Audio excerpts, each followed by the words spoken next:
तो कहानी की शुरुआत होती है हमारे सीरीज़ के मेन कैरेक्टर तानजीरो से, जो कि अपने काम पर जाने के लिए तैयार हो रहा होता है। और तभी वहाँ तानजीरो की मॉम आती हैं और बोलती हैं, आज तुम्हारा जाना ज़रूरी है क्या?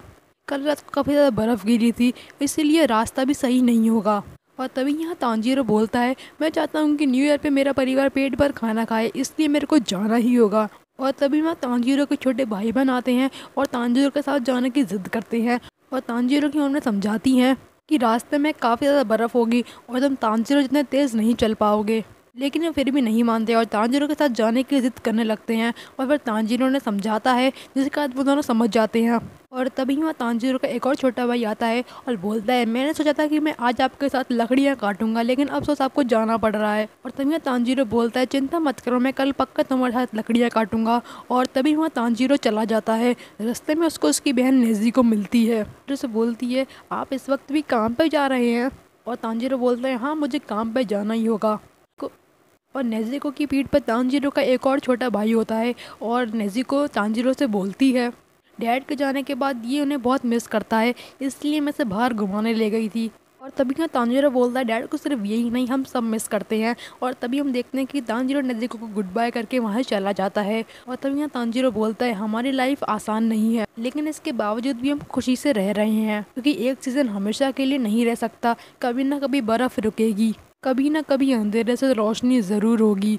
और तभी हम देखते हैं कि तानजीरो शहर आ चुका है चारकोल बेचने के लिए। लोग तानजीरो से चारकोल खरीदने लगते हैं। एक्चुअली तानजीरो शहर में सबकी मदद करता है, इसलिए वहाँ के लोग उसे पसंद करते हैं। और तभी हम पीछे देखते हैं कि एक औरत एक लड़के को मार रही होती है। और तभी वो लड़का तानजीरो से बोलता है, बहुत अच्छा हुआ तानजीरो कि आज तुम आ गए। ये औरत मुझ पे इल्ज़ाम लगा रही है कि मैंने इसकी प्लेट तोड़ी है, लेकिन सच्ची में मैंने इसकी प्लेट नहीं तोड़ी है। तुम सूंघ के बताओ कि इसमें किसकी स्मेल आ रही है। और तभी तानजीरो उस प्लेट को सूंघता है और बोलता है कि इसमें तो बिल्ली की स्मेल आ रही है, मेरे ख्याल से इस प्लेट को किसी बिल्ली ने तोड़ा होगा। और तभी वो लड़का बोलता है, मैंने बोला था ना कि मैंने इसे नहीं तोड़ा। और वो औरत भी तानजीरो के बात में विश्वास कर लेती है, क्योंकि वो जानती है कि तानजीरो बहुत ही अच्छा लड़का है। पर तभी हम अगली सीन में दिखाया जाता है कि तानजीरो वापस अपने घर लौट रहा है और उसका सारा सामान बिक गया है। और तभी वो रास्ते में जा रहा होता है, तभी वहाँ पर एक अंकल होते हैं और उससे बोलते हैं, तुम कहाँ जा रहे हो? और तभी यहाँ तानजीरो बोलता है, मैं अपने घर जा रहा हूँ। और तभी वो अंकल बोलते हैं, रात होने वाली है और हो सकता है कि डीमंस भी यहाँ आ जाएं, तुम आज रात मेरे घर पे रुक जाओ। और तभी यहाँ तानजीरो बोलता है, मेरी नाक बहुत तेज़ है, मैं दूर से ही डीमन की स्मेल पहचान लेता हूँ, इसलिए आपको चिंता करने की कोई ज़रूरत नहीं है। और तभी वो अंकल बोलते हैं, ज़्यादा सवाल जवाब करने की ज़रूरत नहीं है, चुपचाप मेरे घर में आ जाओ। और तभी अगले सीन में दिखाया जाता है कि रात हो चुकी है और तानजीरो अंकल के घर पे खाना खा रहा है। और तभी तानजीरो और अंकल से बोलता है, अंकल डीमंस क्या सच्ची में होते हैं? मैंने तो उन्हें कभी नहीं देखा। और तभी वो अंकल बोलते हैं, हाँ डीमंस होते हैं और लोगों को खाते हैं।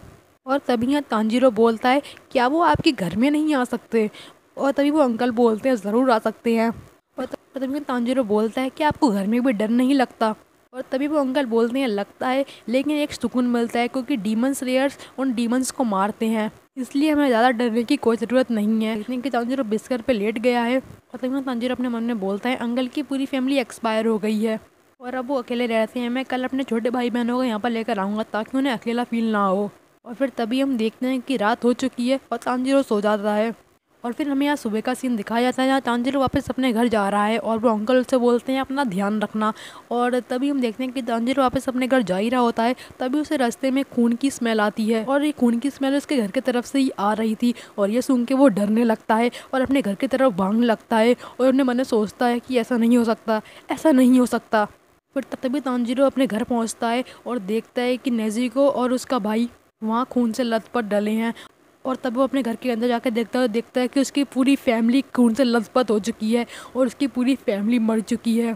और ये देख के तानजीरो के पैरों तले ज़मीन खिसक जाती है कि आखिर उसकी फैमिली को हुआ क्या।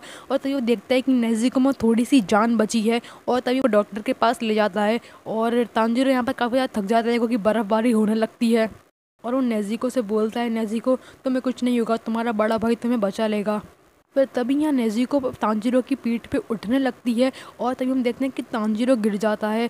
और फिर तानजीरो देखता है कि नेज़िको खड़ी हो चुकी है और तानजीरो नेज़िको से बोलता है, तुम्हें खड़ा होने की कोई ज़रूरत नहीं है, मैं तुम्हें अपनी पीठ पे ले जाऊँगा।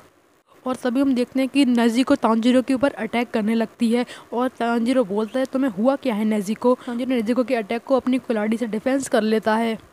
और तभी यहाँ तांजीरो अपने मन में बोलता है जब मैं वहाँ सो रहा था तुम लोग मर रहे थे, मुझे माफ़ कर दो नेज़िको, मैं तुम लोगों को बचाने नहीं आ पाया। और तभी हम देखते हैं कि तांजीरो और नेज़िको दोनों की आंखों से आंसू निकलने लगते हैं। एंट्री होती है एक लड़के की जो कि नेज़िको पे वार करने वाला होता है, लेकिन तभी तांजीरो नेज़िको को घुमा देता है और इसकी वजह से तांजीरो भी बाल बाल बचता है।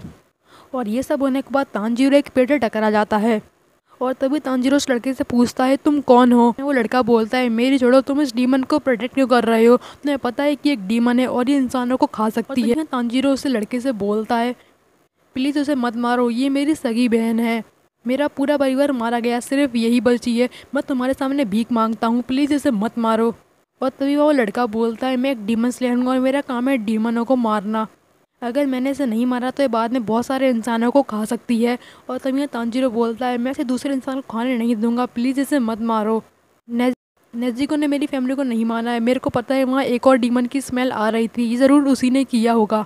और तभी वो आदमी बोलता है इससे कुछ नहीं होगा, मैं अब इसे मारने वाला हूँ। और तभी हम देखते हैं तभी वो आदमी नेज़िको पर अपनी तलवार चलाने लगता है, लेकिन तभी तांजीरो उससे पत्थर मारते हैं, उसे डिस्ट्रैक्ट कर देता है। और तभी वहाँ एक बर्फ़ का तूफान आता है जिसकी वजह से किसी को कुछ भी दिखाई नहीं दे रहा होता। और जब वो तूफान हटता है तब हम देखते हैं कि तांजीरो अपने हाथ पीछे करके कुल्हाड़ी लेकर आ रहा है और उस लड़के पे हमला करने वाला होता है। और तभी वो लड़का बोलता है क्या तो ये मुझ पे सीधा हमला करेगा, नॉन सीखिए। और तब हम देखते हैं कि वो लड़का तांजीरो पे अपनी तलवार का हैंडल से वार कर देता है जिसकी वजह से तांजीरो बेहोश हो जाता है। और तभी वो लड़का बोलता है इसके हाथ में तो इसकी कुल्हाड़ी थी, वो कुल्हाड़ी कहाँ गई।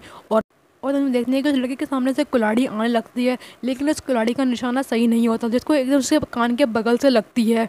और ये देख कर उस लड़के को बिल्कुल भी विश्वास नहीं हो रहा होता कि आखिर ये सब हुआ क्या। और तभी वो लड़का अपने मन में सोचता है जब तूफान आया था इसने पेड़ के पीछे से कुल्हाड़ी फेंक दी थी और मुझ पे ऐसे वार किया जैसे कुल्हाड़ी से ही वार कर रहा हो।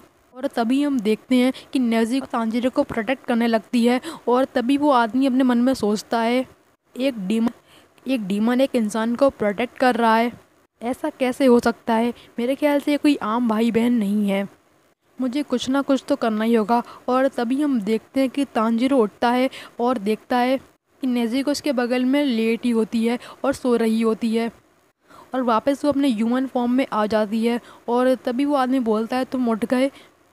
और तभी तांजीरो उस आदमी से पूछता है तुमने मेरी बहन को क्या किया। और तभी वो आदमी बोलता है मैंने इसके साथ कुछ नहीं किया है, बस अभी किसी पे वार नहीं करेगी कि अभी, और ना कि अभी ये डीमन बनेगी, ये बिल्कुल एक ह्यूमन फॉर्म में ही रहेगी। और तभी वो लड़का बोलता है तुम्हें एक आदमी मिलेगा जिसका नाम साकुंजी ओरिकीदा है जो कि तुम्हें मिट यागामी के नीचे मिलेगा, उससे बोल देना कि तुम्हें ग्यू ने भेजा है और वहीं तुम अपनी बहन का इलाज करवा लेना, तुम्हारी बहन पहले से तो ठीक हो ही जाएगी। और तभी तांजीरो ग्यू को थैंक यू बोलता है और ग्यू वहाँ से चला जाता है। और फिर अगले सीन में हम देखते हैं कि तांजीरो अपनी फैमिली को दफन कर रहा होता है और फाइनली ना तांजीरो अपनी बहन के साथ एक नए सफ़र पर निकल जाता है। और यहीं एंड होता है डीमन स्लेयर के एपिसोड 1 का। तो मैं जानता हूँ कि मुझे अपना कंटेंट ऐसे पोकेमॉन बेबलेट शिफ्ट नहीं करना चाहिए था, लेकिन मैं कुछ मज़ेदार वीडियो बनाना चाहता था, तो मैं ऐसे ही डीमन स्लेयर की सीरीज़ आगे ही एक्सप्लेन करता रहूँगा। अगर इस वीडियो पे अच्छा सपोर्ट आया और आगे की वीडियोस पे अच्छा सपोर्ट आता रहा तो मैं ऐसे ही आगे मतलब डीमन स्लेयर और बाकी भी एनीमे हिंदी एक्सप्लेन करूँगा। वे लगाना चाहते हो कि मैं एपिसोड 2 जल्द से जल्द लाऊँ, तो इस वीडियो को ज़्यादा शेयर करना और कुछ करना कि तो अच्छे से व्यू ला सको, मतलब वीडियो को शेयर करोगे तभी तो व्यू आएंगे यार। और शेयर कर देना क्योंकि यार वीडियो फट बनाने में फट जाती है यार और व्यू नहीं आते, तो वीडियो को शेयर कर देना और लाइक भी कर देना। और अगर आप ऐसे डीमंस लगा कर देखना चाहते हो चैनल को सब्सक्राइब जरूर कर देना। और मैं मतलब अगली कमाल की तब तक के लिए गुड बाय।